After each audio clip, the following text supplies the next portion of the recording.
तर पुण्यामध्ये आंतरजातीय विवाह केल्यामुळे दाम्पत्याला बेदम मारहाण करण्यात आली आहे।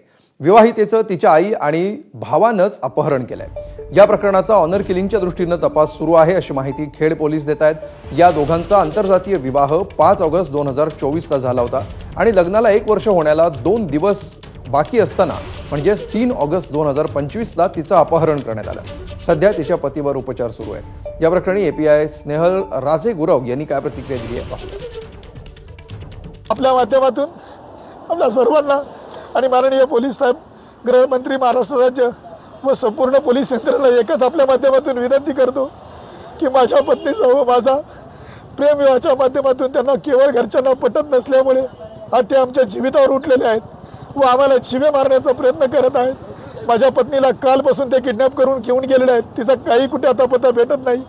घटनाक्रम पाहता मला माझ्या पत्नीचं काही घातपात केल्याचा संशय येत आहे। मी आपल्या सर्व प्रसार माध्यमाच्या माध्यमातून एकच विनंती करतो की आपण मला न्याय द्यावा व माझ्या पत्नीला लवकरात लवकर शोधून सुखरूपपणे माझ्या हवाली करण्यात यावं। आपल्या खेड पोलीस स्टेशन हद्दीमध्ये काल आपल्याला एक तक्रार प्राप्त झाली, जे आपले फिर्यादी आहेत गोसावी 43 वर्षाचे।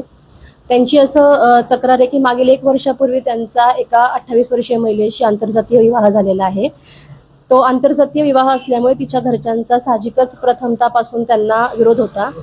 काल त्यांनी 1:15 वाजता मुलीचे जे आई आहे, तिचा भाऊ आणि चुलत भाऊ आणि काही 10 ते 15 अनोळखी इसमांनी तिला सासरी जाऊन तिला तिथून तिला जबरदस्ती तिची इच्छा नसताना तिला सोबत घेऊन गेलेले आहेत आणि फिर्यादीला मारहाण देखील झालेली आहे। आतापर्यंत आपण या मुलीचे पीडिताची आई, तिचा भाऊ, चुलत भाऊ आणि एक 10 ते 15 अनोळखी इसमांवरती गुन्हा दाखल